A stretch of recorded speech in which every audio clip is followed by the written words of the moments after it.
We are nearly 8.5 billion people and we are lonely. So in a pretty crowded world, people are feeling lonely. Well, there is a societal or sociological aspect to it, which the doctor… what do I say, Doctor General? You could call me Vivek. I'm informal. He articulated, and also I have not read the book unfortunately, but I know generally what's the direction, about the sociological and societal dislocations that have happened. Because situations need to be adjusted constantly. If we don't adjust them constantly enough, then slowly societies, international situations, family situations, everything will come to dislocation. This is the nature of living together with the world. You need to adjust that. It is that adjustment, I believe, the administration is trying to address, how to create infrastructure, situations and possibilities so that some alignment happens, the gaps at least reduced in the societal structure. But loneliness per se is not a social phenomenon, it is a psychological phenomenon. That sitting among a crowd of people, you can still feel lonely. Being with people who love you, little too much sometimes.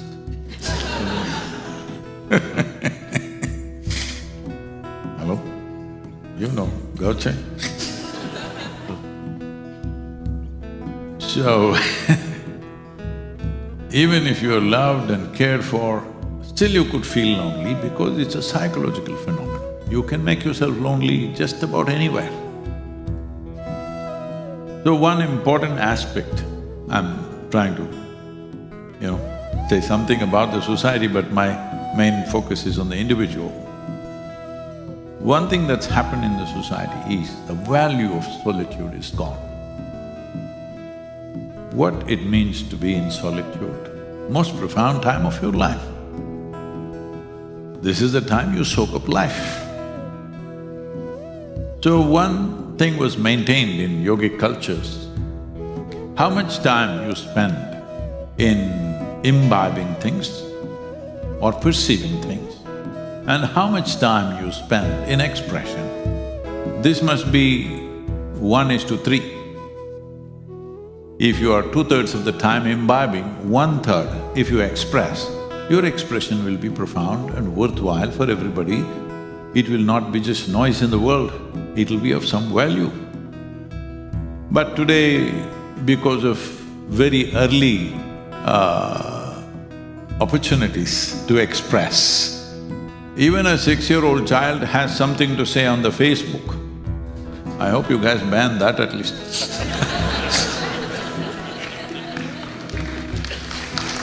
Because when you're a child, it's to wonder, imbibe the world. That's a phenomenal creation. You must imbibe as much as you can before you find a word for it.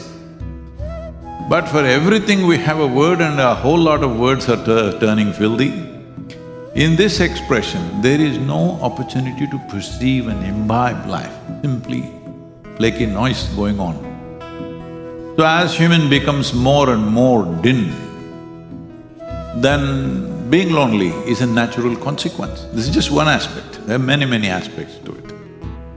We'll see if we can cover as much as we can in this limited time, because this is not a simple issue, this is a massive issue. And it's one of the fastest growing problems on the planet.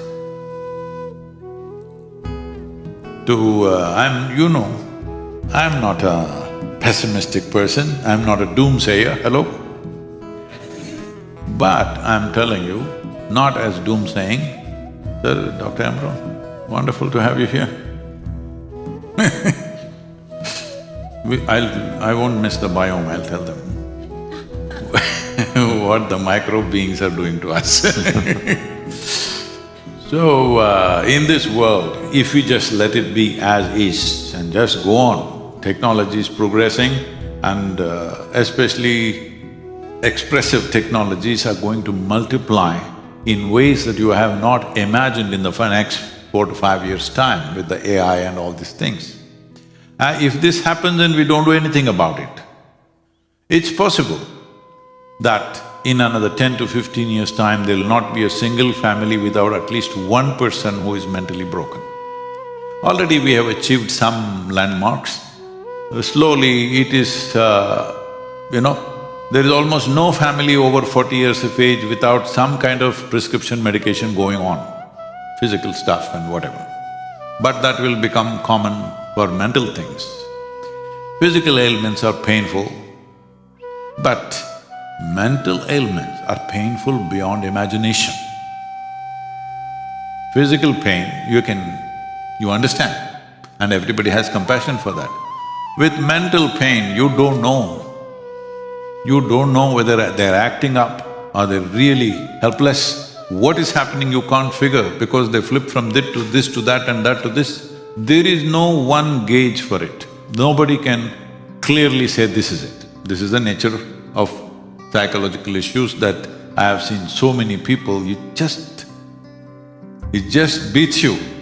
If you try to hold them this way, they'll fall there, if you try to hold them there, they'll fall here, So this could become a massive problem.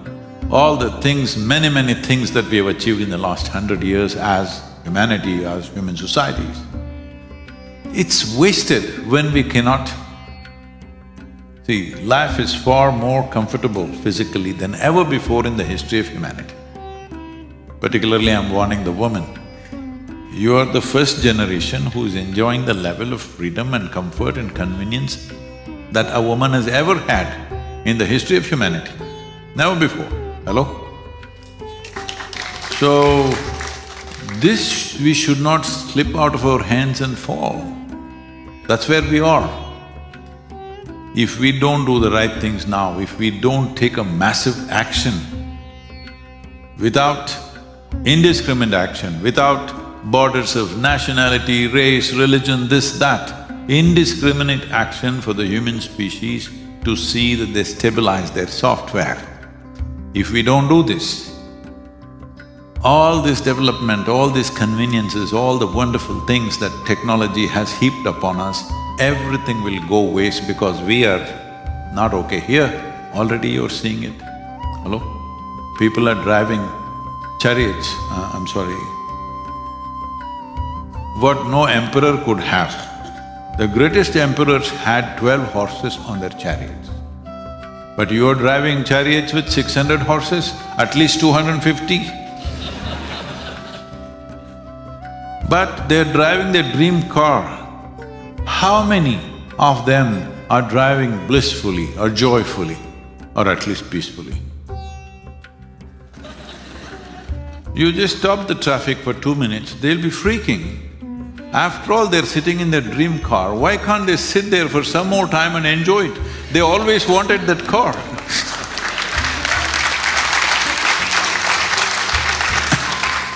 If somebody forces for you to stay in your dream car or your dream home, you must enjoy it. You saw the pandemic time, they forced you to stay in your dream home. What mess! So, there is a difference between masking our illness, avoiding our illness and being healthy. This is a distinction we must set clearly. This is for the individuals. Mass application is different. We can only create facility, we can facilitate a few things here, there, but individuals should set a clear standard for themselves how to be.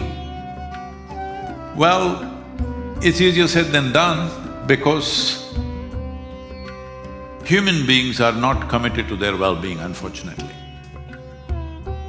They want well-being to come to them, they're not committed to creating it.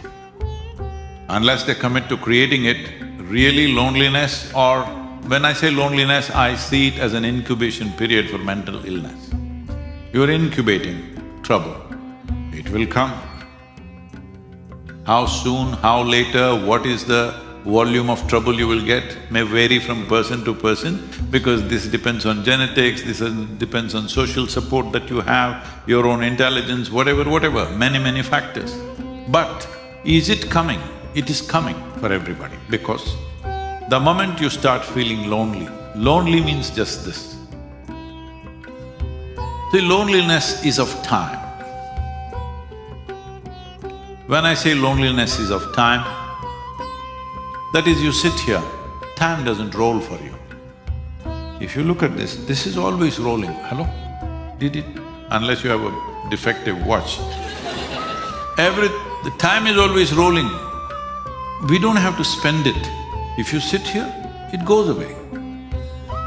This is the beauty of life and this is also the terror of life because life is going away. As I sit here, whoa, 1 more minute gone of my life. Yes or no?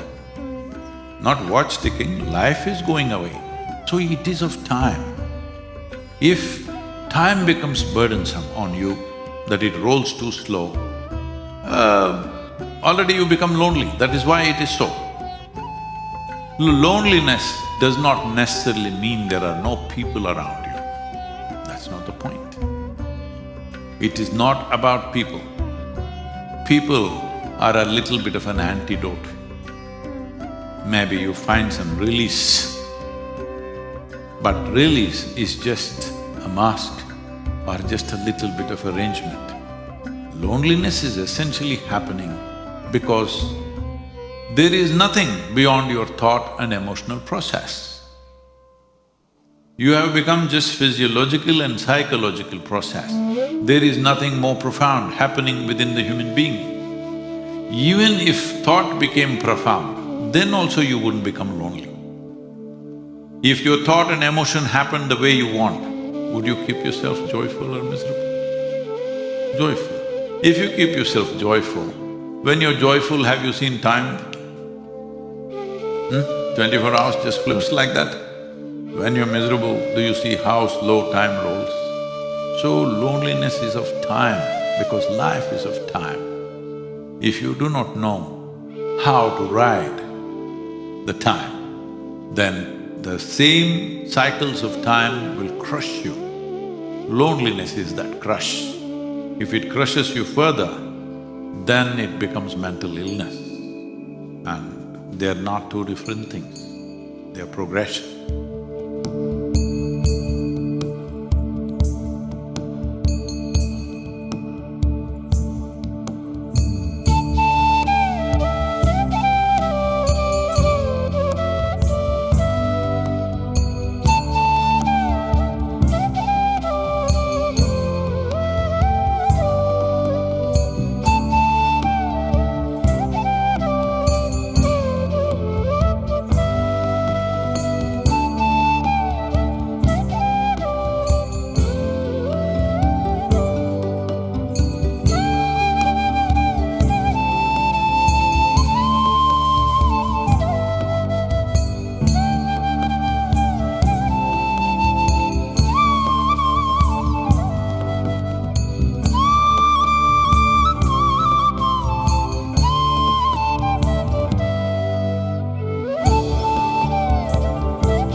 Every day, the period from 6:20 to 6:30 p.m.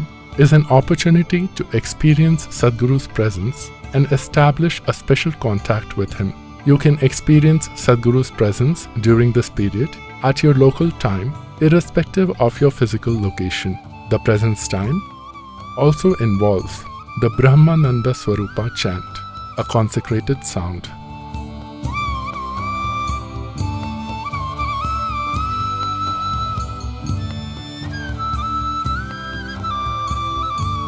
Here, the yoga center, we invested a certain amount of energy, a phenomenal amount of energy, that even if you're like a stone, we can shake your spine a little bit. We can have you reverberating, no matter who you are. If with little willingness, if you come. If you come with unwillingness, we are willing to work with you. So we invested energies, and particularly for those of you who are little resembling rocks, I'm not saying rocks in a negative way, you know you're rock. That's not negative. You rock is just grammatically wrong, so I'm saying you are like a rock. Even if you are like a rock, well, we set up times of the day. Morning, evening, we set up times because many of you don't see a morning in your life. I'm not talking to those people who live here, we make sure they see the morning. Those of you who come from other places and those of you who are on the live stream, if you've not seen a sunrise, I don't want to disturb your lifestyle. So evening, 6:20, we have set a time. At that particular time, there is a certain concentration of energy. Particularly if you've been initiated, it'll be very strong. Even otherwise, if you use some kind of thought, emotion, image to get connected to this space, we can see that that particular time works for you as a strong presence. So, between 6:20 and 6:40, these 20 minutes, all this costs life. We've invested a certain amount of, certain dimension of energy. Whatever time zones you are, your local time, 6:20, morning or evening, you could become available to this. We will spend a few minutes in this presence, keep your hands open, eyes closed, slightly upturned face. Kannu moodi ukkaandu konjam mukham mel mukhama vechi kannu moodi ukkaandukalam.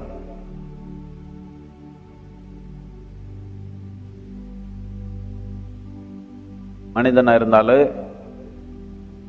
கொஞ்சம், அதுக்கு கம்மியா இருந்தாலும் பண்ணிக்கலாம். என்னத்துக்கு என்ன, கொஞ்சம் பேர் அந்த சின்ன செடி மேலே ஏற உட்காந்துக்கிறாங்களா, அவருக்கெல்லாம் சொல்றேன் நான். கண்ணு மூடி உட்காந்துக்கலாமே, கொஞ்சம் பரிமாண செயல் நடந்துடும்.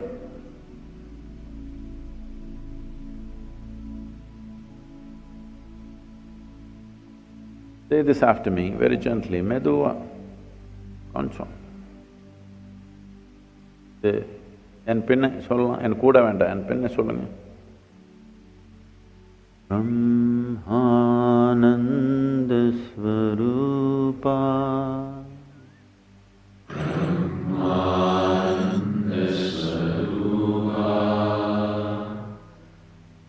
Isha Jagadisha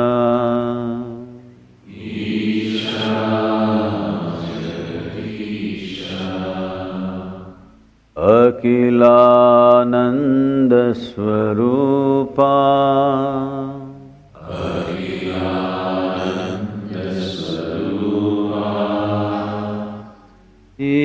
Isha Mahesha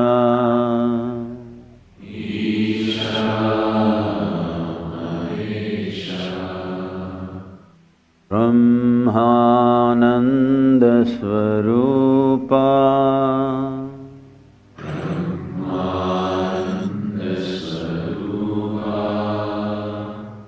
Isha Jagadisha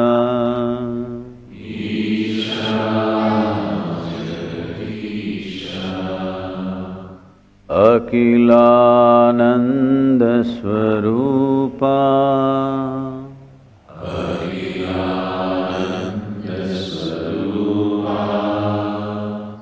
Isha Mahesha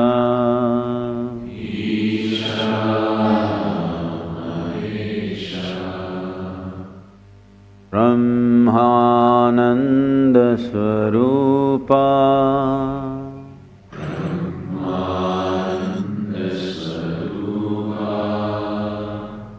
Isha Jagadisha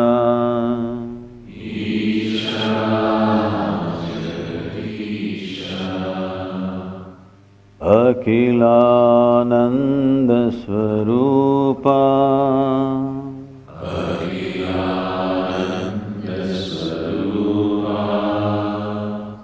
Isha Mahesha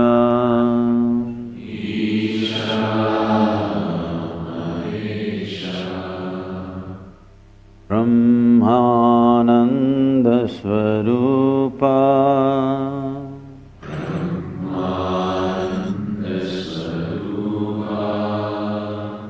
Isha Jagadisha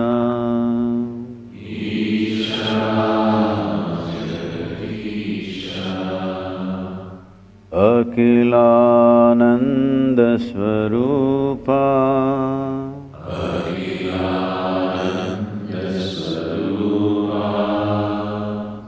Isha Mahesha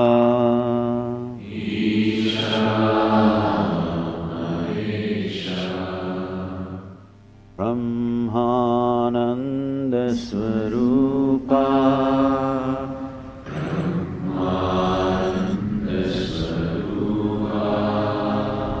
Isha Jagadisha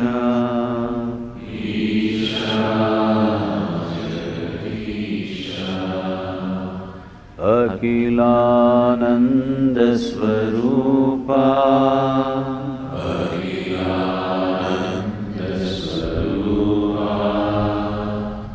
Isha Mahesha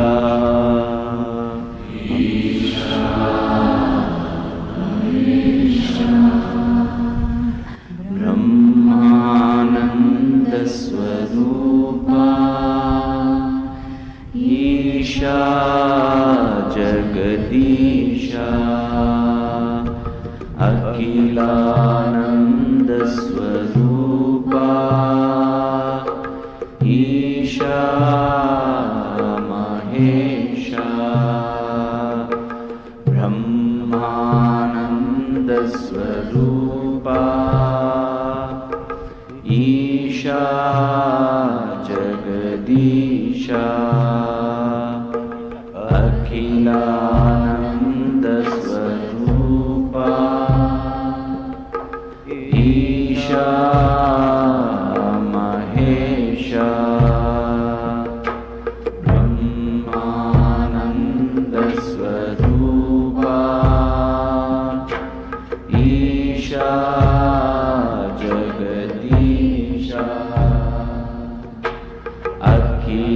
Akhilananda Swarupa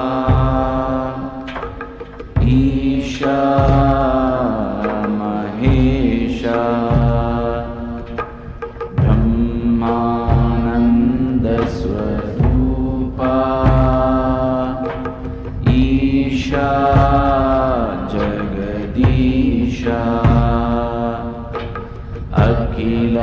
Akhilananda Swarupa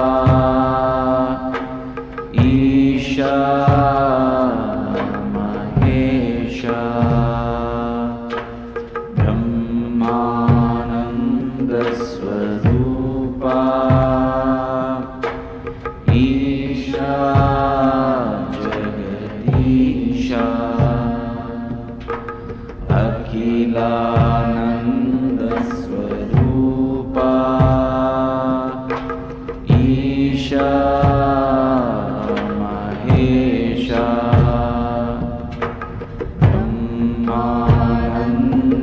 Brahmanandasvarupa Isha Jagadisha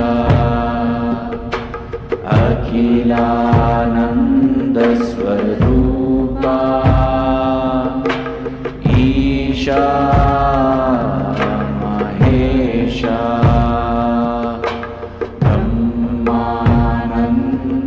Brahmanandasvarupa Isha Jagadisha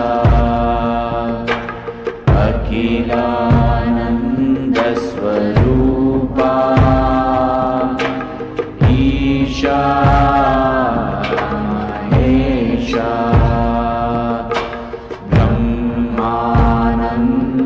Brahmanandasvarupa Isha Jagadisha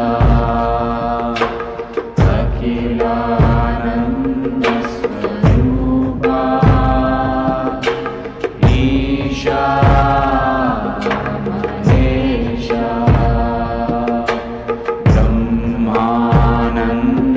Brahmanandasvarupa Isha Jagadisha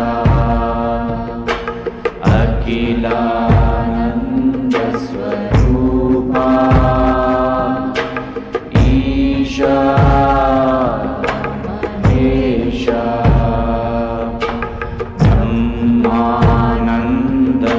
Brahmanandasvarupa Isha Jagadisha Akhilanandasvarupa Isha Mahesha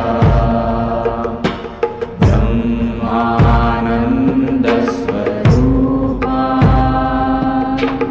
Isha Jagadisha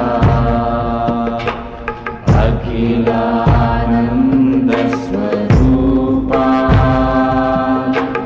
Isha Mahesha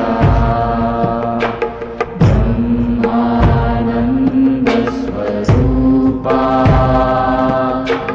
Isha Jagadisha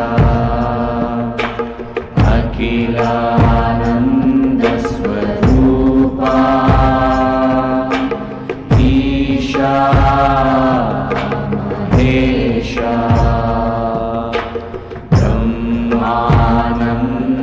Brahmanandasvarupa Isha Jagadisha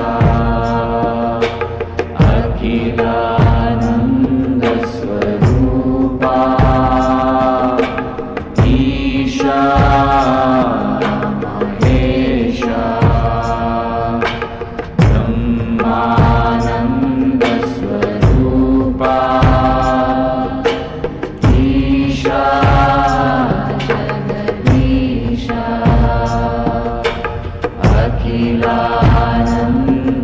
Akhilanandasvarupa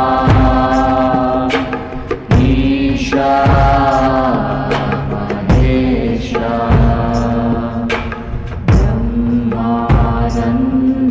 Brahmanandasvarupa Isha Jagadisha Akhilanandasvarupa Isha Mahesha Brahmanandasvarupa Isha Jagadisha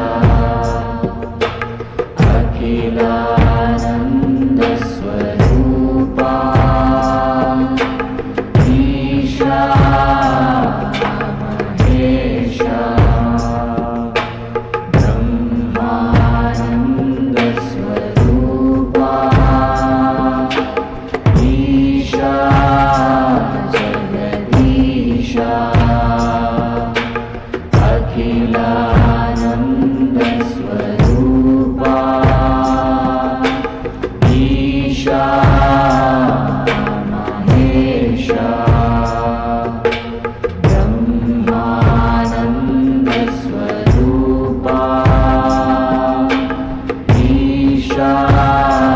Jagadeesha, Akhilananda Swarupa, Isha, Mahesha, Brahmananda Swarupa,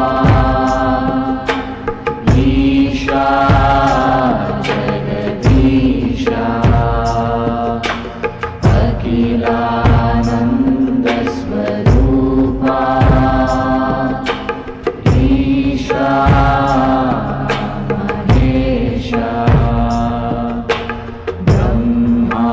Brahmananda Swarupa,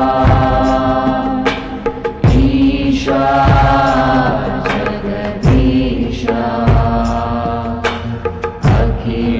Akhilananda Swarupa, Isha, Mahesha, Brahmananda Swarupa, Isha, Jagadeesha, Akhilananda Swarupa, Isha, Mahesha, Brahmananda Swarupa, Isha, Jagadeesha, Akhilananda Swarupa, Isha, Mahesha, Brahmananda Swarupa, Isha, Jagadeesha, Akhilananda Swarupa, Isha, Mahesha, Brahmananda Swarupa, Isha, Jagadeesha, Akhilananda Swarupa, Isha, Mahesha. Keep your hands open, sit with a slightly upturned face, eyes closed.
Jananam sukadham Maranam karunam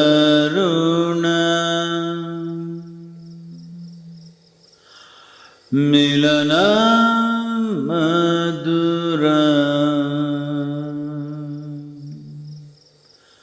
Smaranam karunam Kalavashadiha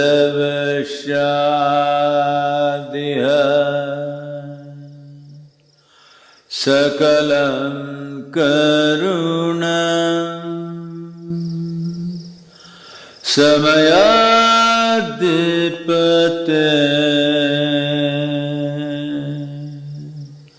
Akilam karunam.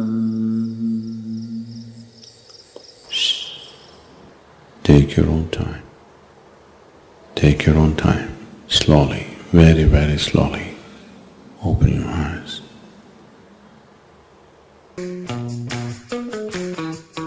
Whoa, this is nice. You got some nice setup here, huh?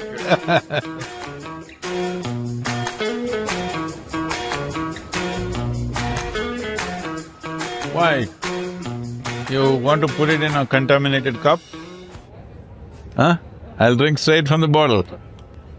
Always gratitude to the water before you drink and after you drink, so that the water behaves well. I'll tell you something that happened. This was almost, I don't know, 32, 33 years ago.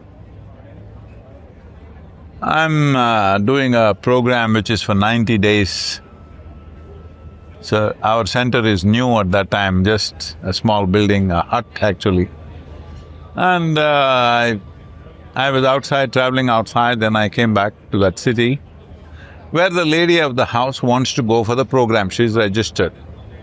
But there is drama going on in the house because 90 days she's going for a program in some unknown space where it's just a hut and a bathroom. So there's drama going on in the house. No, the husband wants to go, the lady is doing drama. Then I came to know drama is going on. I don't want to be part of this drama, but what to do, I am in their house for lunch. How can I avoid it? Then the lady is going about bush. And it's the Indian tradition, as soon as you go home, she has to bring water, you know? Always offer water when somebody comes home. So she brings water like this. I said, I don't need this water, I will not drink such water. She said, what do you mean? I said, the way you are, I don't want to drink that water. She said, what did I do? I said, the way you are, I don't drink water from your hand. She says, what is if you refuse water, it's like the worst insult in somebody's house. Somebody gives you water and you say no. It's the simplest thing and… Yeah. You refuse water means you're rejecting everything. Then I said, you come here. And I said, drink that water a little bit. She thought I'm using her as a food taster. Testing was… Yeah.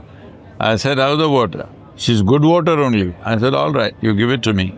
She gave me the cup, I held it in my hand for about 2 minutes and I gave it back to her. I said, drink it now. She burst out crying, that it's sweet, and she's crying. I said, this is all it takes. Everything that you touch, you can either make it into something wonderful or make it poisonous. The food that you eat, the water that you drink, and the very body that you carry and your mind can become poisonous right now or can become an elixir of life. It's your choice. What are you doing here? How much you're blessing things, and that's the power of energy as well to food. When they say cooked with love or prepared with love, what it means is that it's from the heart with clear energy. Yeah, but you may be full of love, but you may be a bad cook. Then we'll have to suffer the love.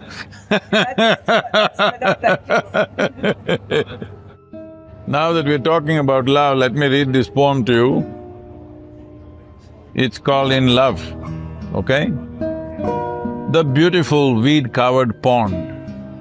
As I gaze at this seemingly still surface, a fish plonks out in delightful effort, in search of sunlight or air, I do not know. Splashes back into the pond, a momentary breakthrough for light and life, spectacular sight of spirit.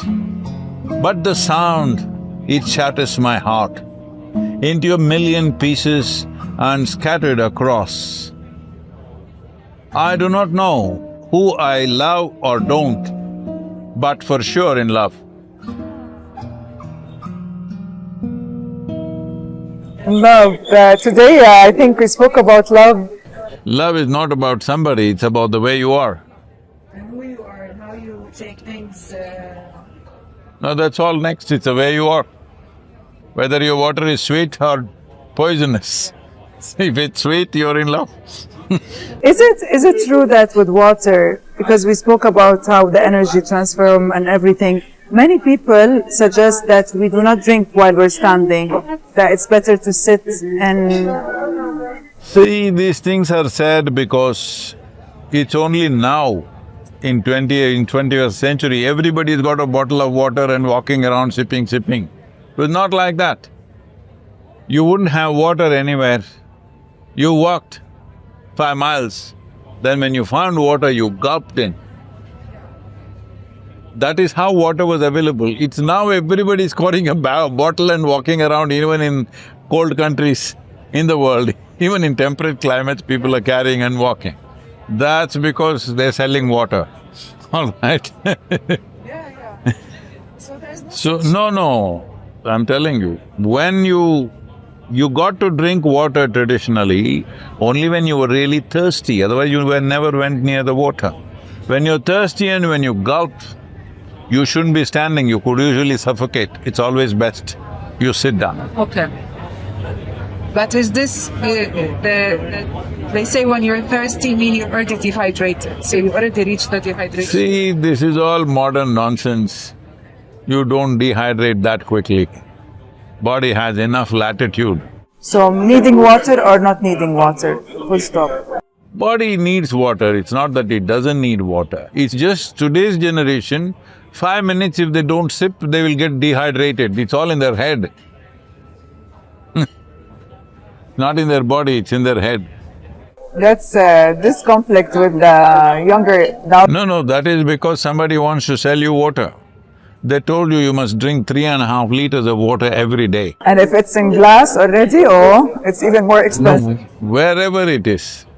I'm saying somebody has monetized and made a commerce out of water. I'm saying your water requirement is according to the temperature, activity and so many things involved. I'm just sitting here in cool temperature, why should I go on drinking water? Then you ask, more number of toilets than the population that you have in the country, everywhere, because you keep drinking water, you keep running to the toilet. So, I have a very important question that is maybe related to my career as well. As a chef and creating concepts and menus and food. How many people died till now? They're all alive. I'm just joking, tell your people there's no danger. What is the right setup, or if you imagine a comfortable place to eat outside in terms of lighting, setup, music, sound? This all goes back to the energy, because sometimes we enter a place and we feel like comfortable and at home, and in other places it feels immediately heavy. See, this is because fortunately this restaurant is wide open, I'm glad we are here.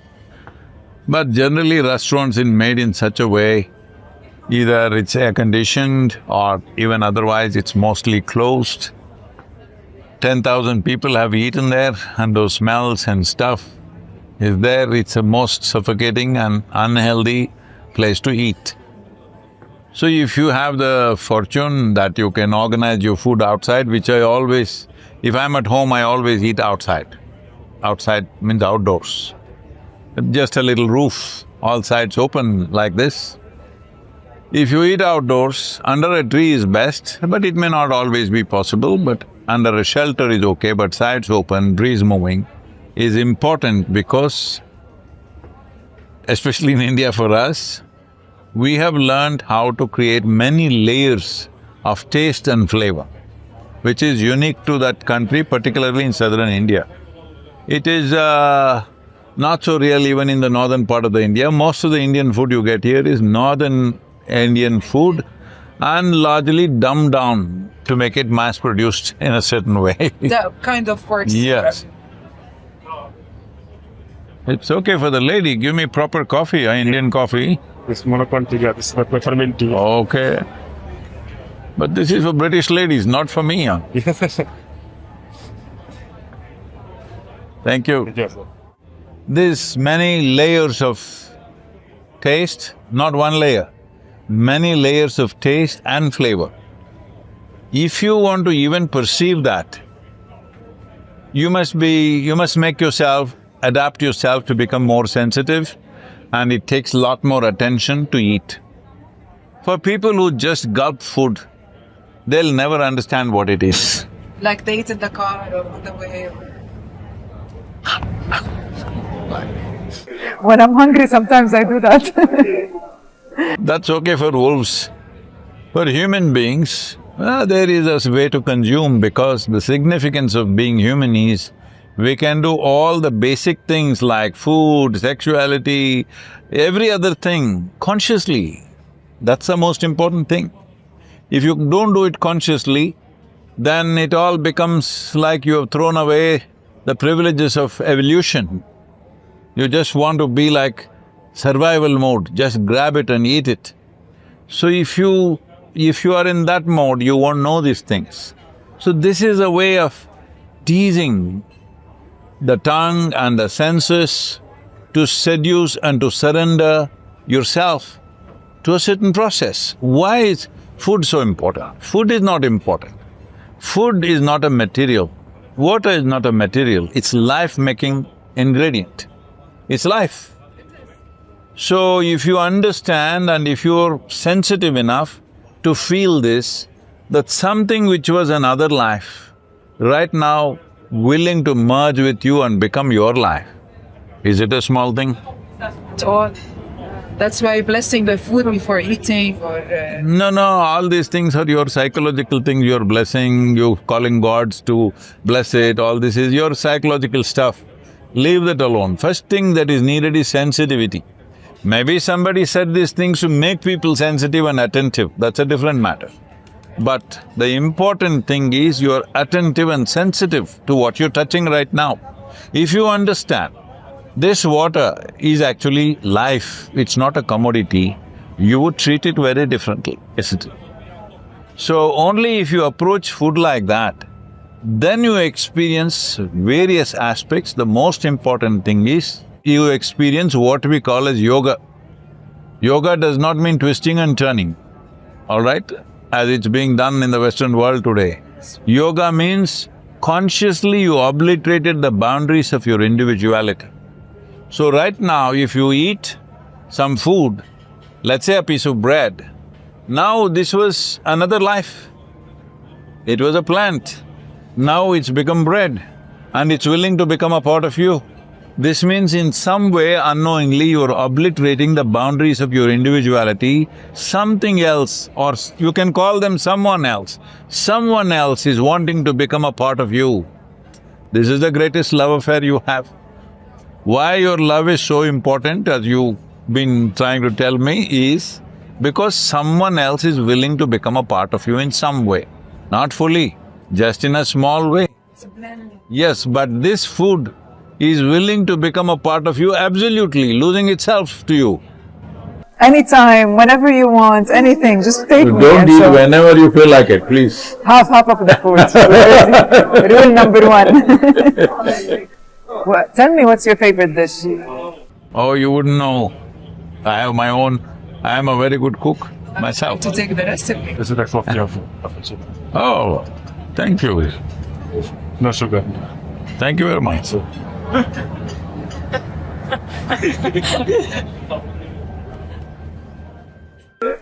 I'm demanding the recipe. I would love to learn a recipe from Sadhguru. My daughter says I make the best masala dosa in the world. You know what's masala dosa? Not like what you eat in here. No, yeah. If you eat my masala dosa, you'll become my slave, so I won't give you right now. Just give me the recipe then. It's not like that. We don't cook from the recipe. We cook with like it's part of our life. That's why it turns out the way it turns out. Next time I go to the ashram, maybe I'll Yes. get the privilege. Or we cook together, who knows? But I'm telling you, I'm warning you, you won't leave, you'll stay with me then, if you eat my food. Then I'll quit my job. Yeah. How is it? Bad?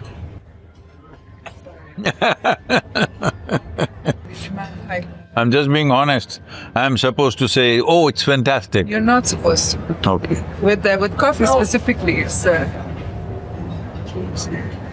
I'm curious to ask a question, and excuse my not knowing on the ring of the copper ring, because now I feel like, since many people wear it, I'm curious to know what it does. Is it like good for energy? Is it… It's an insurance. When you do certain type of internal work or sadhana, you can come to a state where your energies become so intense, you could slip out of your body.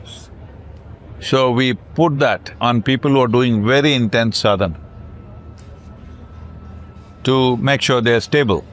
Ring finger, if you do this, it stabilizes itself. Accidental slippage will not happen. But now everybody likes to believe they're doing some very intense sadhana, so everybody wears it. Wearing it. Where is your next trip? I'm on the way to United States. Tonight I'm leaving. Which states? Our center is in Tennessee, but I'll travel around a bit. It's a lot to explore. What's happening in the US? Oh, we're building a whole city, a conscious city, which is nearly 26,000 acres of land. To give you a perspective, it is about 20% of Atlanta city, that's how large it is. So in another 6 to 8 years, about 25,000–30,000 people may live there. Above all, it's a conscious city for people who want to live in a conscious manner. And largely we're consecrating the whole place so that the experience of living there is very different. Oh, that's very much needed in this modern, what we call modern life. And do you enjoy traveling? Like the flights bother you or? No, It's fine. everything is fine with me, so… Yeah, that's the secret. No, if you are fine, everything is fine, right? Only when you are not fine, nothing seems to be fine. So I keep myself well, so… Not to reach to that not fine stage. I really truly appreciate this conversation. With that coffee, still I'm enjoying it and drinking it. It's like that. I'm like that. It's like… I won't do all that. I won't say it's very nice. I'm saying it's bad, but I'll drink it. And I enjoy it too. That's good. If you don't learn to enjoy what you think is bad, then you have to leave this world and go somewhere else.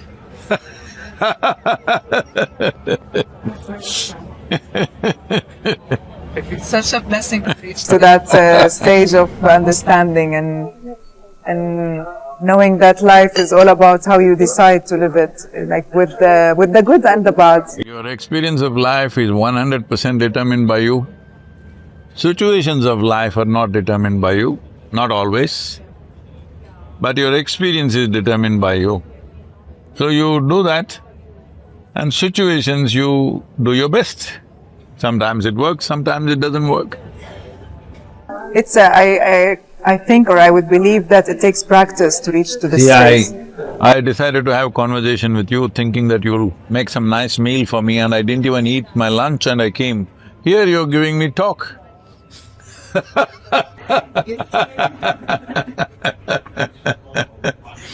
I thought you're going to do some Syrian magic for me, but all you're giving me is talk. I was afraid you will be addicted to the food too. Then you will have to postpone your. You're learning quickly, huh? I truly, really enjoyed the conversation. Thank you. I think it's a blessing to speak with a person that has that much knowledge on really well-being, and when we spoke about many different things. And so we must understand this, when it comes to cooking and food, till a few hundred years ago, or let's say 1,000 years ago, till the maritime journeys began from India, people don't know this, the first maritime population on the planet was Indians. They started going to Bali, that side, and this side they started coming to Arabia because the monsoon winds were regular, like systematic thing. They know on what day it starts, they can come with that and go back with that. So the Arabian ports and that side the Asian ports became their thing, and they were the first people to hit the sea. There is substantial proof for that, but anyway. But really, only when the spice reached Arabia, Indian spice reached Arabia. When I say reached Arabia, for example, you come from Syria, Aleppo city, was built on the taxes levied on the Indian traders, a whole city, 8,000 years ago. Today, unfortunately, it's in ruins, but what a beautiful city Aleppo was when I went there. It was such a beautiful city when I came there, but within a few years it became total rubble. Power of modern explosives. Anyway, leaving that aside, so if they had to build a whole city based on taxes on Indian traders, you can imagine how many were coming. Massive line of people. So nearly 33% of the world's exports came from India, and in that, textile and spice were the two main things. Gold and diamonds were next, but textiles and spice were the real thing. Till the Indian spice came to Arabia, and in turn it went to Europe. Till then, most human beings on the planet had not tasted anything other than salt as taste. Yes, salt. I mean the sea salt. The only thing is, put little salt on the meat or vegetable, potato and eat. that was the only seasoning. That's the only thing they knew. The moment they caught the Indian spice on their tongue, they went mad. And hundreds, because it exploded in their mouths and into their heads, hundreds of expeditions took off from Europe. And most of them drowned in the ocean because they had to go through Horn of Africa. At that time there was no Suez Canal. One Vasco da Gama made it. One guy got lost and went the wrong way and went to America, and he thought it's India, called the Americans, Native Americans as Indians. Even today they're being referred to as Indians, I went about traveling through Native American nations, and they say, we Indians say, hey, you're not the Indian, I'm the real Indian. So, why everybody was going to India was, there were many reasons. It was the wealthiest nation, there was gold, diamonds, that was there, but the real thing was the spice and the silk. Spice, silk, textiles. But spice was the real thing, because the moment they tasted it, suddenly their food became useless, what they were eating till then. Only salt they were eating, just a little pepper, cardamom they added, boom, it just went away to another place. That was the currency, they used to trade with spice. Some of the Roman general, the ministers complained at that time, the amount of gold that is going to India in exchange for pepper was so big that the country was losing out, the empire was losing out. And they started using pepper as currency also, as you said. So, it was that important in human experience. But still I'm telling you, in the rest of the world, in Europe, in Arabia, in various other parts, they only learn to use the spice as one layer. You must come and spend some time with us. We'll teach you how to use the spice in many layers. both in terms of flavor and taste. You need attention to experience that. Yes, then it'll seduce you and it'll make you surrender. And it's very good. Surrendering is not to the food, surrendering is to the source of life. You may think source of life is somewhere, you may be made to believe that, but if you don't eat for 5 days, even if God appears, you'll ask for food, isn't it? That's the source of life. I'm convinced, I have to say. Thank you. Thank you very much. Wonderful meeting you. So take care. Thank you very much. Thank you. Lots of love.